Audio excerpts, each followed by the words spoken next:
Hello everyone, how are you? I hope all are doing well. Economy का हमारा जो चल रहा था सीरीज, उसमें थोड़ा सा डिले हो गया है। ये भी हम लोग 11th स्टैंडर्ड का इकोनॉमी, इंडियन इकोनॉमिक डेवलपमेंट देख रहे थे। अभी नेक्स्ट चैप्टर हम लोग देखेंगे, chapter number 6, that is rural development. ठीक है, तो रूरल डेवलपमेंट में क्या है, अभी चलिए थोड़ा सा इंट्रोडक्शन लेते हैं। पॉवर्टी जो है, पॉवर्टी हमने पिछले चैप्टर में बात किया था पॉवर्टी के बारे में, गरीबी के बारे में, उसका रीजन क्या था, क्या क्या कमी थी, क्या क्या डेवलपमेंट है, उसको हमने देखा था। That is the major challenge faced by India. ठीक है, अभी हमारे पास करीब 30% लोग जो हैं वो बिलो पॉवर्टी लाइन है। ठीक है, इकोनॉमी ग्रोथ तो हमारा हो रहा है, हमारा जीडीपी तो बढ़ रहा है, फिर भी पॉवर्टी भी बढ़ रही है। ठीक है, majority of population lives in rural area. हमारा जो है मैक्सिमम लोग रूरल एरिया में रहते हैं, ये तो हमें सबको पता ही है कि नहीं। They don't have access the basic necessity of life। जो बेसिक ज़रूरतें हैं जीवन में, जैसे कि रहना, खाना, पहनना, इसके बाद एजुकेशन, हेल्थ एंड कैपिटल, ठीक है, ये सब चीज़ों में से काफ़ी दूर है। उनका जो बेसिक लाइफ है, लाइवलीहुड है, वो एग्रीकल्चर है। ठीक है, आपको पता ही होगा महात्मा गांधी ने कहा था कि अगर आपको रियल डेवलपमेंट देखना है, वो होगा भारत के गांव में डेवलपमेंट होना, विलेज में होना। ठीक है, इसी तरह पर डीपीएस में भी आपने देखा होगा, सोशलिस्टिक में गांधीयन भी विचारधारा आता है। ठीक है, ठीक है, तो रूरल डेवलपमेंट होता क्या है? It is a comprehensive term. Rural का मतलब पूरा एरिया आ जाता है, सारे उसमें आ जाते हैं। उसका डेवलपमेंट की जब बात करेंगे तो एक लमसम, मतलब एक ये एक जनरलाइज्ड टर्म है, जिसमें हर एक चीज का डेवलपमेंट की बात की जाएगी। हेल्थ की हो, एजुकेशन की हो, सिक्योरिटी की हो, सप्लाई की हो, कैपिटलिस्ट की हो, सब चीज बात की जाएगी। ठीक है, ये कॉम्प्रहेंसिव टर्म है। It's essentially focus on the action for the development of the area that lagging behind overall development of the village. ठीक है, तो इसी को हम लोग कहते हैं rural development. Area need fresh initiative. जो हमारे, देखिए, हमारा काफ़ी डेवलपमेंटल प्लान्स हुए हैं। हमारा 5 ईयर प्लान हुआ, ठीक है, कमोडिटीज बने, बहुत सारी चीज़ें हुई है देश में। ठीक है, इकोनॉमी को बूस्ट करने के लिए उसके साथ फ्रेश इनिशिएटिव लेने की ज़रूरत है टूवर्ड्स रूरल डेवलपमेंट। ठीक है, लिटरेसी है, उसको बढ़ावा देने की जरूरत है। स्पेशली फीमेल लिटरेसी की बात की जा रही है। इसको क्यों की जा रही है, देखिए, अभी भी आप सोसाइटी में देख रहे होंगे फीमेल्स को लेके कहीं ना कहीं किसी चीज में लैगिंग हो रही है। अगर आप रेशियो देखें, मेल टू फीमेल रेशियो, उसमें भी कम है। Male to female literacy ratio देखें, उसमें भी कम है। ठीक है, स्किल डेवलपमेंट में भी काफी पीछे आती हैं, कई चीजों में फीमेल्स को अलाउ ही नहीं होता है। ठीक है, लैंड रिफॉर्म की जरूरत है, हेल्थ डिस्ट्रीब्यूशन की जरूरत है, कि हमने पिछले चैप्टर्स में बात किया था, अगर हेल्थ ठीक नहीं होगा तो वहां पर डेवलपमेंट होना बहुत कम है। ह्यूमन कैपिटल में हमने इसकी बात की थी, हेल्थ कितना इंपॉर्टेंट है। डेवलपमेंट ऑफ प्रोडक्टिव रिसोर्सेस, जो रिसोर्सेस हैं वहां पे प्रोडक्टिविटी होना भी जरूरी है। ठीक है, ये बात हो गया हमारा। हमने बात की इंट्रोडक्शन की, हम लोग क्या क्या इसमें बात करेंगे। ठीक है, रूरल डेवलपमेंट की जब हम बात करते हैं, पर्टिकुलर क्वेश्चन अगर आता है आपको, कोई पूछता है कि रूरल डेवलपमेंट की क्या मतलब, क्या समझते हो आप? सबसे पहले तो अच्छे इंफ्रास्ट्रक्चर डेवलपमेंट की अगर बात करें, इरिगेशन सिस्टम अच्छा होना चाहिए। क्यों? क्योंकि करीब 100% जो है वहां पे, मोर देन 50% लोग जो हैं वो एग्रीकल्चर पे डिपेंड करते हैं। Agriculture is the main and chief livelihood source, इसलिए वहां पे इरिगेशन सही होना बहुत जरूरी है। बात आती है इलेक्ट्रिसिटी की, फिर एक बेसिक नेसेसिटी में आता है, ट्रांसपोर्ट की आती है, हेल्थ की आती है। ठीक है, उसके बाद एजुकेशन की आती है, एक्सेट्रा इन्होंने लिखा है। तो सारी चीजें वहां पे इंफ्रास्ट्रक्चर के अंदर आ जाएगा, उसका डेवलपमेंट होना जरूरी है, उसी को रूरल डेवलपमेंट हम लोग कहेंगे। Special measures to elevate poverty.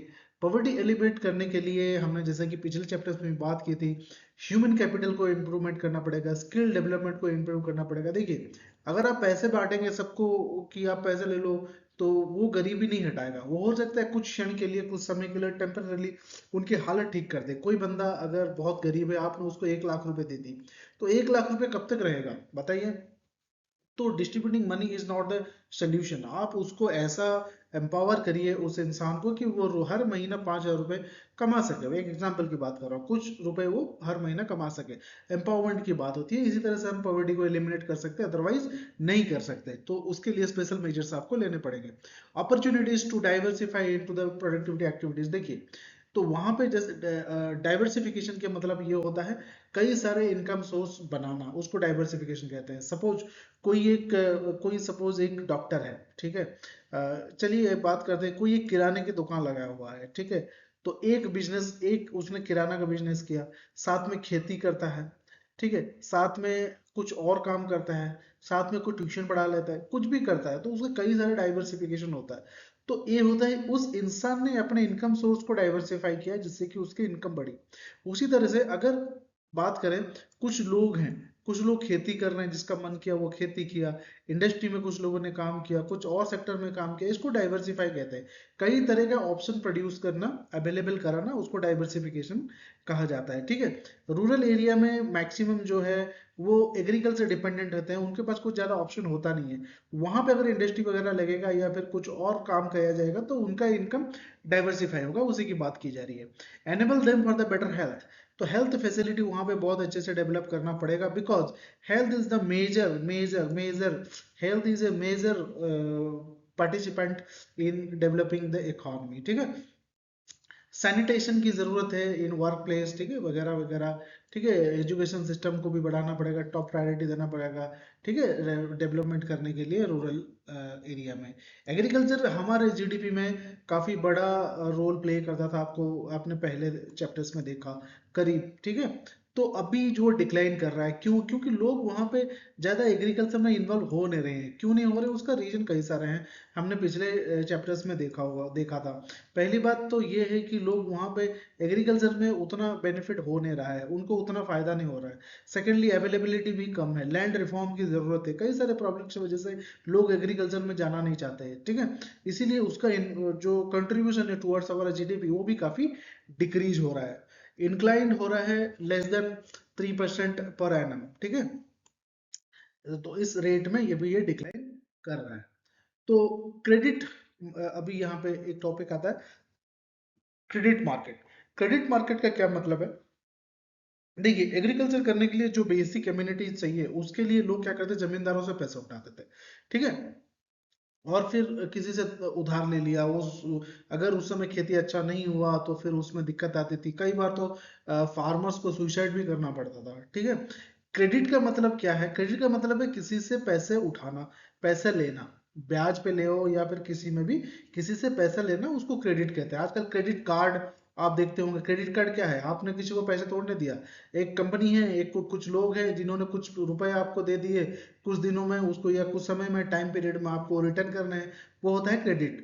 Growth of rural economy depends primarily on infusion of the capital. वहां पे पैसे की जो है ना थोड़ा इन्फ्यूज करना पड़ेगा, लोगों को बेसिक चीजों को अवेलेबल करने के लिए पैसे चाहिए। कोई अगर खेती भी करेगा, बड़ा खेती करना चाहता है, सपोज किसी ने एक सोचा कि मैं अभी जो है वाटरमेलन की खेती करूंगा, तो कई एकड़ जमीन में करूंगा, तो उसको बेसिक इन्वेस्टमेंट के लिए कुछ पैसे चाहिए, ठीक है, तो वो होता है क्रेडिट, ठीक है। To realise higher productivity in agriculture और नॉन एग्रीकल्चर सेक्टर, कोई भी सेक्टर हो, एग्रीकल्चर में ना सिर्फ हम लोग क्या करते हैं, सोचते हैं कि एक चीज आ गया वो है खेती, वो है धान की या फिर गेहूं की, उसमें कई चीज आती है, ठीक है, पोल्ट्री है, जो मुर्गियों की खेती है, ठीक है, आजकल तो जो है गोट्स की जाती है फॉर मीट, ठीक है, कई सारे सेक्टर्स आते हैं, उसमें इन्वेस्टमेंट करने के लिए क्रेडिट चाहिए, जो गांव में अवेलेबल इतना नहीं होता, अगर होता भी है काफी हाई रेट पे अवेलेबल होता है, इंटरेस्ट रेट पे। Farmers borrow for various source meet their initial investment on the seed fertiliser, वही में हमने बात किया, ठीक है। ए मेजर चेंज अकर, देखिए अभी इसी चीज को गवर्नमेंट ने क्या किया, 1969 में उन्होंने बैंक बनाया, नाबार्ड, नेशनल एग्रीकल्चरल ये बैंक है, ठीक है। तो ये जो है एक बैंक है जिसको पर्टिकुलरली रूरल बैंक कहा जाता है, रूरल डेवलपमेंट बैंक, ठीक है। तो ये बनाया गया 1969 में, when India adopted social banking multi agency approach, ठीक है। तो लेटर नाबार्ड बनाया गया, हुआ सेटअप इन 1969 में हमने जो है इस चीज को रिकॉग्नाइज किया, इसकी जरूरत को समझा। 1982 में नाबार्ड का परमिशन हुआ। नाबार्ड एक बैंक है जो जनरली हमें रूरल बैंक में, रूरल एरिया में देखने को मिलता है। उसका काम है एग्रीकल्चरल डेवलपमेंट के लिए क्रेडिट प्रोवाइड करना, ठीक है, या गवर्नमेंट फैसिलिटीज प्रोवाइड करना, ठीक है। तो green revolution was harbinger major changes in credit system. जब ग्रीन रिवॉल्यूशन हुआ, वो क्रेडिट सिस्टम में एक रिवॉल्यूशन हो गया। देखिए, अब एक किसान ने सपोज 50,000 रुपए उसने उधार लिया और उसने इन्वेस्ट कर दिया पूरी तरह अपनी खेती में, ठीक है। अपनी खेती में जब उसने इन्वेस्ट कर दिया तो उसका जो प्रोडक्शन है वो काफी हाई हुआ, है ना। तो due to the use of the high yielding variety, seeds हो या फर्टिलाइज हो, तो या फिर जो भी है, उसकी जो उपज है वो बहुत बेहतरीन तरीके से हुआ। सपोज उसका एक्सपेक्टेशन था 50 क्विंटल, उसको मिल गया 150 क्विंटल। तो हुआ क्या कि बड़ी high amount of the production हुआ।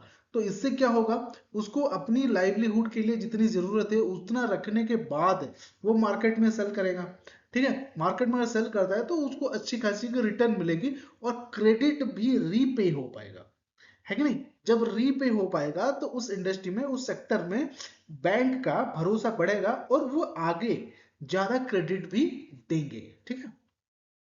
The institutions namely commercial banks like regional rural bank है, कोऑपरेटिव बैंक है, लैंड डेवलपमेंट बैंक्स है, ये सब बैंक्स अब धीरे धीरे वहां पे अपना ऑपरेशन शुरू किए और लोगों को क्रेडिट भी देना शुरू किया। SHG have emerged to fill gap formal credit system. देखिए, एक फॉर्मल क्रेडिट सिस्टम में और एक क्या होता है, एक उपभोक्ता के अंदर, बेनिफिशियरी के अंदर एक गैप होता है। जो बहुत ज्यादा रूरल एरिया में है उनको इतना एजुकेशन नहीं है, उनको इतनी जानकारी नहीं है कि हमें बैंक से लोन मिल सकता है या फिर हमारा जो सब्सिडाइज्ड लोन हो सकता है वगैरह वगैरह, उनको इतना जानकारी होता नहीं है। तो इस गैप को फिल करने के लिए SHG ग्रुप अपना एक इंपॉर्टेंट रोल निभाता है। SHG ग्रुप का क्या मतलब है, SHG का मतलब क्या है, सेल्फ हेल्प ग्रुप, स्वयं सहायक गोष्ठी, ठीक है। तो ये क्या करता है, अपना थोड़ा थोड़ा अमाउंट सब लोग क्या करते हैं, कंट्रीब्यूट करते हैं, ठीक है, और उसको लेके बैंक में जमा करते हैं, ठीक है। बैंक अपनी तरफ से, गवर्नमेंट अपनी तरफ से एक अमाउंट देता है, तो फिर वो उसको लेते हैं और अपने काम में लगाते हैं। ये होता है SHG ग्रुप या क्रेडिट सिस्टम, ठीक है। Such credit programmes are called micro credit programmes, इसको कहा जाता है। रूरल बैंकिंग का क्रिटिकल अप्रोच होता है, ठीक है, इस डेवलपमेंट में। अभी हम बात करेंगे rural banking, micro credit system आप समझ गए होंगे। अब रूरल बैंकिंग एक क्रिटिकल अप्रेजल की बात हम करते हैं। इसमें क्या है, rapid expansion of banking system had positive effect on rural farms. अब देखा, अभी हमने नॉन फार्म्स में भी हमने देखा, income and employment, specially after the green revolution it help farmers to avail services credit facilities. अभी हमने जस्ट देखा कि जैसे ही ग्रीन रिवोल्यूशन हुआ, उनकी प्रोडक्टिविटी बढ़ी, सरप्लस में आया, उनके पास पैसा आया, तो क्रेडिट भी उनको ज्यादा मिलने लगा वगैरह वगैरह। Agriculture loan defaults are increasing rapidly. Agriculture के जो लोन है उसके डिफॉल्ट्स बढ़ने लगे, ठीक है। हुआ क्या, bank need to envelop relation with farmers and need to educate them in the financial things. होता क्या है ना, कभी कभी क्या होता है, किसी कृषक ने, किसी फार्मर ने लोन ले लिया, या फिर उसको किसी तरह से सपोज उसकी खेती खराब हो गई, तो वहां पे डिफॉल्ट हो जाएगा, ठीक है। या फिर उसने ऐसा इन्वेस्टमेंट कर दिया जिसमें उसको समझ में नहीं आया, वो कुछ लॉस हो गए। तो इस चीज को लेकर बैंक का भी काम बनता है कि जब वो लोन दे तो फार्मर को उसको एजुकेट करे, कि फाइनेंशियल एजुकेशन दे कि कितना इन्वेस्टमेंट करना है, क्या करना है वगैरह वगैरह, ताकि उनकी लॉसेस भी कम हो, ठीक है। तो इसी तरह से हम लोग देखेंगे एग्रीकल्चरल मार्केट सिस्टम। एग्रीकल्चर का मार्केट सिस्टम क्या है, हमने पिछले, अभी आप न्यूज में आपने देखा होगा, रिसेंटली एमएसपी को लेके काफी न्यूज है। एमएसपी का मतलब क्या होता है, minimum support price. Minimum support price क्या होता है, जब अनाज गवर्नमेंट खरीदती है फार्मर से, एक मिनिमम प्राइस में खरीदती है।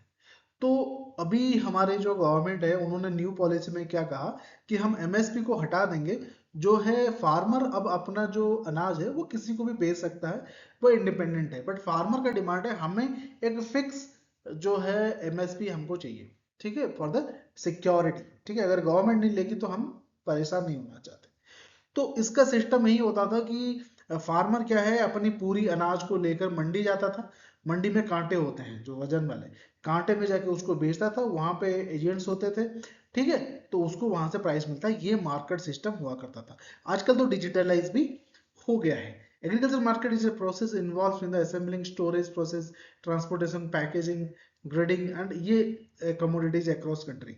देखिए मैंने जो अभी आपको बताया था वो है किस तरह से सेल किया जाता है, बट मार्केट की जब हम बात करेंगे उसमें सब कुछ आएगा।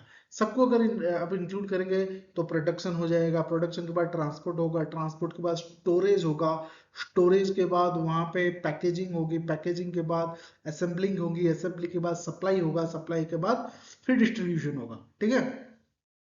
अपन इंडिया के साथ क्या है ना, मार्केट में, एग्रीकल्चर मार्केट में ना सबसे बड़ी प्रॉब्लम है वहां की स्टोरेज सिस्टम। हमारे पास बफर सिस्टम है ही नहीं।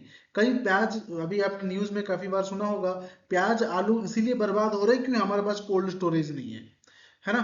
मोर than 10% of production are get waste due due to the lack of the storage facility, ठीक है। हमारे पास कोई बफर सिस्टम नहीं है, कोई स्टोरेज सिस्टम नहीं है कि नहीं, जिसके लिए, जिसकी वजह से हमारे काफी प्रोडक्शन जो है फार्मर्स की वेस्ट हो जाते हैं। 4 major initiatives to improve marketing aspect, ठीक है। क्या क्या लिया गया भाई, देखते हैं। फर्स्ट ये है regulation of market to create orderly and transparent market condition, digitalise कर दिया गया, अभी आपने सुना ही होगा। सेकेंड ये है physical infrastructure like road, railway, warehouse, godown वगैरह बना। थर्ड है cooperative marketing is realising fair price for the farmer product and the aspect of government. Fourth policy ये बना गया assurance of the MSP and distribution of the grain and PDS, ठीक है। Buffer system में अभी भी काम चल रहा है हम लोग के स्टोरेज में, कमी तो है, जितना प्रोडक्शन हो रहा है उतना स्टोरेज ना होने की वजह से हमारा वेस्ट हो जाता है कई सारे चीजें, उसको सुधारने की जरूरत हमारे है मार्केट में, ठीक है। अभी वो हमने बात कर ली, एमएसपी वगैरह सब कुछ हमने बात किया। इमर्जिंग अल्टरनेटिव मार्केट चैनल्स क्या है, ये farmers are directly to the market they are more beneficial, ठीक है। अगर फार्मर क्या करेगा, हमारा एजेंट को हटा के खुद डायरेक्टली मार्केट में सेल करेगा, उसको ज्यादा प्रॉफिट मिलेगा, जो कि सही बात है। It will increase their income channel, अपनी मंडी एक्सेट्रा, बहुत सारी इनिशिएटिव्स है, by providing all needs and them the grow and income, ठीक है। अल्टरनेटिव की बात अगर हम करें, अगर वो जाके मार्केट में मंडी में ना बेचे, सपोज एक एग्जांपल बता रहे हैं, अभी सपोज एक कंपनी है जैसे कि जो कि मैगी बनाती है, मैगी मैदे से बनती है, नेस्ले कंपनी है कि नहीं। वो क्या करेगी, अगर उसको मैदा चाहिए तो गेहूं खरीदना पड़ेगा। अगर वो एजेंट से ना लेके डायरेक्ट फार्मर को कांटेक्ट करे कि हमें इतने चाहिए, हम इतना एरिया में आप गेहूं उगाइए और हमें दे दीजिए, जैसे अंग्रेज करते थे नील के समय, ठीक है, डाई जब इंडिगो लेते थे। तो इसमें क्या है, फार्मर खुद नेगोशिएट करेगा और खुद बेचेगा, है कि नहीं। तो इससे उसको ज्यादा बेनिफिट होगा, तो उसकी इनकम बढ़ेगी, हालात सुधरेगा, है कि नहीं। Diversification into productive activities, diversification in the productive activities का मतलब ही ये है, डाइवर्सिफिकेशन इंक्लूड्स टू एस्पेक्ट्स। इसमें क्या होता है, change in cropping pattern, second is shift of workforce from agriculture to other activity, ठीक है, livestock, poultry, fishery etcetera. देखिए मैंने अभी कुछ देर बात की थी, फार्मिंग का मतलब बहुत चीजों की फार्मिंग होती है, तो इसमें डाइवर्सिफिकेशन करने का मतलब ये है, आप जो है नए टेक्निक्स अडॉप्ट कर सकते हैं फार्मिंग करने का या फिर क्रॉपिंग करने का। जैसे कि आजकल एक बात बताते हैं, एक आपने सुना होगा ड्रॉप ड्रॉप इरिगेशन, जिस जहाँ पे पानी कम होती है वहां पे ड्रॉप इरिगेशन को यूज किया जाता है। उसी तरह से पोमेटिक फार्मिंग होती है, उसमें क्या है, आप सिर्फ पानी पानी में, हाइड्रोपोमेटिक होता है, पानी पानी में उगा सकते हैं कई सारे। चाइना में एक टेक्निक यूज होता है, तालाबों में प्लेट डाल के उसमें चावल उगाते हैं, मतलब धान उगाते हैं, ठीक है। इंडिया में भी बहुत सारे पाइप में पानी डाल के वहां पे भी काफी चीजें उगाया जाता है। तो ये है शिफ्टिंग द क्रॉप पैटर्न, ठीक है, क्रॉपिंग पैटर्न, ठीक है, उसको आप चेंज कर सकते हैं। दूसरा है सिर्फ एग्रीकल्चर में आप चावल, गेहूं, गन्ने पे डिपेंड भी ना होके आप शिफ्ट कर सकते हैं towards live stock. Live stock का मतलब है जानवरों के पालन में, पोल्ट्री है जिसमें चिकन वगैरह इंडस्ट्री चलती है, फिशरी है, सेरीकल्चर है, ठीक है, बहुत सारी, मधुमक्खी का जो, मधु का मतलब हनी की जो कल्टीवेशन होती है उसको सेरीकल्चर कहा जाता है। डायनामिक सब sectors including agro processing industry, ठीक है। प्रोसेसिंग इंडस्ट्री भी एक काफी बड़ी इंडस्ट्री है, फूड प्रोसेसिंग इंडस्ट्री है, लेदर इंडस्ट्री है, बहुत सारी अल्टरनेटिव हैं चाहें तो एग्रीकल्चर अपने। इसमें एक एग्जांपल की तरह से अगर बताऊं, कोई सपोज अगर धान उगाता है तो वो लेकर मंडी में बेच देता है, वो सिर्फ फार्मर रहता है। अगर वो धान को प्रोसेस करके चावल बना दे, उसको पैकेट करके मार्केट में छोड़ दे, तो ये एक इंडस्ट्री बड़ी बन जाएगी, वो अपने डाइवर्सिफिकेशन कर सकते हैं, है कि नहीं।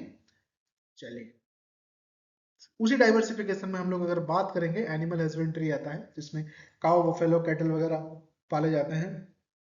है, इसमें देखिए distribution of the poultry and live stock in India, ठीक है। पोर्ट अगर लाइव स्टॉक की, ये सब लाइव स्टॉक है, गाय भैंस बछड़ा पालना वो लाइव स्टॉक में आता है। ये पोल्ट्री 61% है, 22% कैटल है, बफालोज वगैरह सीप वगैरह जो है 16% है, पिग 1% है। पिग यूज किया जाता है खास करके बीफ वगैरह, जो उसके मांस वगैरह खाते हैं वो सब में भी यूज किया जाता है। मेडिकल में भी यूज किया जाता है as a testing species. Today, livestock sector alone provides over 70 million small and marginal farmers, including landless labor को वो काम दे रहा है। काफी बड़ी इंडस्ट्री है एग्रीकल्चर हस्बेंड्री, तो उसको भी लोग अडॉप्ट कर सकते हैं अपने alternative diversification of the agriculture में। फिशरी, ये तो बहुत बड़ा इंडस्ट्री है, बहुत भी अभी लोग गांव के लेवल में, तो मेरे गांव में मैंने देखा है काफी लोग अपने जो जमीन है उसको खाली ना छोड़ते हुए वहां पे इसका भी खेती कर रहे हैं। Regarded water bodies as mother, ठीक है, ये रिगार्ड करते हैं पानी को अपनी माँ की तरह, चाहे वो नदी हो, तालाब हो, खुद बनाए हुए तालाब हो, समंदर हो, हर जगह से ये लोग मछली पकड़ते हैं। हाईली डेवलपिंग सेक्टर, अभी मैंने बताया लोग आजकल जो है फिशरी घर पे भी करने लगे हैं, ठीक है, मतलब छोटे छोटे एरियाज में। पहले तो समंदर या नदी पर डिपेंड हुआ करते थे। मैनी गवर्नमेंट इसको कई ग्रांट्स देती है, पॉलिसीज बनाती है कि आप लोग खुद से बनाइए, सरी मतलब वो फिशरी करिए, ठीक है। 0.9% जीडीपी में कंट्रीब्यूट करता है। वेस्ट बंगाल, आंध्र प्रदेश, केरला, गुजरात, महाराष्ट्र, तमिलनाडु और उड़ीसा भी, ठीक है, एक मेजर प्रोड्यूसर है फिश का। ये सारे कोस्टल है, कोस्टल एरिया ज्यादातर प्रोड्यूस करेगी ही। ये large share of worker families are poor, why. देखिए, जो लोग करते हैं प्लानिंग करके, जैसे कि मैंने देखा है, अभी आप देखिए कोई एक है उसके पास बड़ा खेत है, वहां पे उसने वाटर बॉडी बना के खेती किया, बकायदा प्लान करके, वो ज्यादा सक्सेसफुल होता है या फिर ज्यादा इनकम करता है, instead of those who are traditionally depend on fishery. मछुआरा और एक फिश एग्रीकल्चर में थोड़ा सा डिफरेंस है, ठीक है। मछुआरा वो है जो नेचुरल फिशिंग पे अपनी लाइफ डिपेंड करता है, बट वो जो फिश एग्रीकल्चर करते हैं, फार्मिंग करते हैं, तो वो क्या करते हैं कि वो लोग खुद फार्म बनाते हैं, वो अलग चीज है। तो जो लोग नेचुरल फिशिंग पे डिपेंड करते हैं, उनमें प्रॉब्लम क्या है, अनएम्प्लॉयमेंट। बाढ़ आ गया, देखिए कई बार सुनामी आती रहती है, कई बार जो लो प्रेशर होता है, हाई प्रेशर होता है, साइक्लोन होता है, कई सारी चीजें होती है, वो लोग फिशिंग नहीं कर सकते, तो कंडीशन काफी खराब हो जाती है। पर कैपिटा इनकम काफी कम रहता है, नेचुरल है, आप समझ सकते हैं। इसमें वुमेन्स इन्वॉल्व नहीं होते, ये एक भी एक बड़ी पार्ट है। एक बहुत बड़ा पॉपुलेशन जो वुमेन है, वो भी इसमें इन्वॉल्व नहीं होती, ठीक है। पकड़ने नहीं जाती, फिशिंग करने नहीं जाती, बट सेलिंग में आपने देखा होगा females are very active in fish market, ठीक है। अभी फिशिंग की बात हुई, ठीक है। हॉर्टिकल्चर की बात करेंगे। हॉर्टिकल्चर का मतलब ये होता है फूल पत्ती वगैरह, जो भी वेजिटेबल, फ्लावर, फ्रूट्स हम लोग जो भी मार्केट में देखते हैं वो सब हॉर्टिकल्चर के अंडर आता है, ठीक है। एरोमेटिक प्लांट्स वगैरह, स्पाइसेस भी सब हॉर्टिकल्चर में आता है। ये 6% काफी बड़ा जीडीपी में कंट्रीब्यूट करता है। वर्ल्ड का लीडर है हॉर्टिकल्चर। आपने देखिए हिस्ट्री, आपने देखा ना, जब वास्को डी गामा भी आया था ना 19 में, उस समय 80s में, 18s में, 94, ठीक है। तो वास्को डी गामा के टाइम से ही हम लोग फेमस किस लिए थे, स्पाइसेस के वजह से, ठीक है। काली मिर्च वो है ना, बड़ा व्यापार करते थे वो, तो तब से ही हम लोग एक्चुअली कहा जाए तो ग्रेटेस्ट प्रोड्यूसर ऑफ स्पाइसेस या हॉर्टिकल्चर में है, but now we are second largest producer in fruit and spices, ठीक है। ये बहुत बड़ी इंडस्ट्री है, बहुत ही बड़ी है। अब एक छोटा सा एक एग्जांपल लीजिए, वैलेंटाइन डे पे कितने रोजेस बिकते होंगे इंडिया में, है ना, वो सब हॉर्टिकल्चर की नतीजा है। कलर है, ये है वो, मतलब it's a very big industry, ठीक है। पढ़ाई भी होती है इसकी, आपको पता ही होगा, बैचलर्स इन हॉर्टिकल्चर 4 साल की होती है, ठीक है। तो रूरल डेवलपमेंट में एक और बात हम लोग अगर करेंगे, alternative, other alternative livelihood options क्या है आजकल जो डेवलप हो रहा है अदर अल्टरनेटिव में, now days in modern time, IT sector, information technology is boosting, is booming. Okay, technology field है, आप गेमिंग ले लीजिए, अभी यूट्यूब हम लोग कर रहे हैं, यूट्यूब में क्या है, हम लोग कितने लोगों को पढ़ा पा रहे हैं या फिर शेयर कर पा रहे हैं, हेल्प कर पा रहे हैं, बिकॉज ऑफ द टेक्नोलॉजी। कई सारे लोग इसमें काम कर रहे हैं, यूट्यूब एक कंपनी है, उसमें कई सारे लोग काम कर रहे होंगे, रूरल से भी काम कर रहे होंगे, अगर हम वहां पे इंडस्ट्रीज लगाएंगे तो रूरल डेवलपमेंट होगा, है कि नहीं। Sustainable development and organic farming, ये जो एक चीज है, ऑर्गेनिक फार्मिंग आप इसको उठा लीजिए, ये एक जबरदस्त सेक्टर है अभी, ठीक है। हर एक के पास आजकल पैसे आने लगे हैं, शहरों की बात कर रहा हूँ, everyone is health conscious, everyone is looking for purity, ठीक है। तो रिसेंट टाइम में अवेयरनेस काफी बढ़ गया है कि जो आर्टिफिशियली मैन्युफैक्चरिंग चीजें हैं ना, उसमें काफी सारे हार्म केमिकल्स देखने को मिलता है, तो लोग चाहते हैं कि हमें नेचुरल चीजें मिले। इवन एग्रीकल्चर सेक्टर में भी जो लोग कॉमर्शियल करते हैं, उसमें पेस्टिसाइड वगैरह बहुत ज्यादा यूज होता है, तो लोग ऑर्गेनिक चीजों की ओर जा रहे हैं, तो ये सेक्टर बहुत बड़ा सेक्टर है, ऑर्गेनिक फार्मिंग, ठीक है। और इसमें एनवायरमेंटल फ्रेंडली भी है, इकोलॉजी इक्विलिब्रियम भी मेंटेन रहता है, ठीक है। ऑर्गेनिक फूड की काफी डिमांड भी है आजकल, आप लोग देख रहे होंगे ऑर्गेनिक, सब लोग कहते हैं हमें ऑर्गेनिक चाहिए, ऑर्गेनिक तेल, ऑर्गेनिक सब कुछ, है ना। तो मुझे तो लगता है कभी कभी धीरे धीरे हम पीछे ना चले जाए। ओके, चलिए, बेनिफिट्स क्या है ऑर्गेनिक फार्मिंग के, इसमें सब्स्टिट्यूट है कोस्टल एग्रीकल्चर को, इनपुट सच आज हाई यील्ड वैरायटी जो सीड्स हैं, केमिकल फर्टिलाइजर, ये सब काफी कम हो जाएगा, चीपर रेट पड़ेगा। देखिए, आप फर्टिलाइजर खरीदेंगे तो ज्यादा पैसे प्राइस है, वहां पे वहीं पे अगर आप कैटल रखते हैं, वो खाद वगैरह यूज करते हैं, तो वो चीपर है। Income is good in exports, ठीक है। तो इसमें अगर प्रोडक्टिविटी बढ़ती है, आप एक्सपोर्ट्स भी कर पाएंगे, डिमांड हाई है तो सप्लाई भी काफी होनी चाहिए जो कि कम है, तो इन डिमांड है। Food are more nutritious in comparison to chemical, ठीक है। एनवायरमेंटल फ्रेंडली है, सस्टेनेबल वे है, इट रिक्वायर्स अवेयरनेस, ठीक है। इसके रिक्वायरमेंट, अवेयरनेस की थोड़ी रिक्वायरमेंट है, लोगों को समझाना पड़ेगा कि आप जो खा रहे हैं केमिकल वाले चीजें, उसमें उससे अच्छा है आप थोड़ी ऑर्गेनिक, जैसे छोटे सा एग्जांपल देता हूँ, आप अगर हनी लेते हैं किसी भी कंपनी से, तो वो लोग क्या करते हैं, केमिकल यूज करते हैं, ठीक है, शुगर यूज करते हैं। उसी जगह पे अगर आप किसी रूरल एरिया में किसी से लें, तो वो क्या है, प्योर बनाता है, ठीक, बनाता है मतलब कि छत्ते से लेके आता है, ठीक है। That is called purity. Okay, चलिए, फिर इसके बाद अगर पूरी चैप्टर आपने समझ लिया तो कंक्लूजन ये है, until some spectacular change rural area will remain poor. कुछ हमें जितने सब कुछ हमने देखा, अल्टरनेटिव है, लाइवलीहुड है, वहां पे लाइव स्टॉक्स का है, सारी पॉसिबिलिटी हमने देखा, बट ये सब चीज इंप्लीमेंट होना भी उतना जरूरी है जितना इसके बारे में प्लानिंग बनाना। अगर इंप्लीमेंट ही नहीं हो पाएगा, इसकी कोई मतलब नहीं बनेगी। क्रेडिट सिस्टम हो, कुछ भी हो, उनके रूरल एरिया तक पहुंचे, वहां पे लोगों को एजुकेट किया जाए, अवेयरनेस फैलाया जाए, तब जाके इस चीज को हम लोग इंप्लीमेंट करने के बाद रिजल्ट पा सकते हैं, रूरल एरिया में कुछ डेवलपमेंट हो सकता है।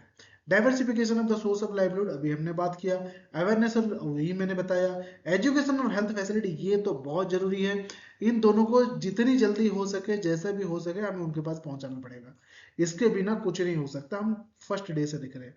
गवर्नमेंट प्लान्स बहुत सारे हैं और बहुत सारे मॉडिफिकेशन की भी जरूरत है, ठीक है। तो ये हो गया दोस्तों, हमने देखा किस तरह से रूरल डेवलपमेंट हो सकता है, क्या पॉसिबिलिटीज है, क्या अवेलेबल है, क्या डेवलपमेंट भी हो सकता है, ये क्वेश्चन है, इसको गो थ्रू जरूर करिएगा, बहुत इंपॉर्टेंट है, ठीक है।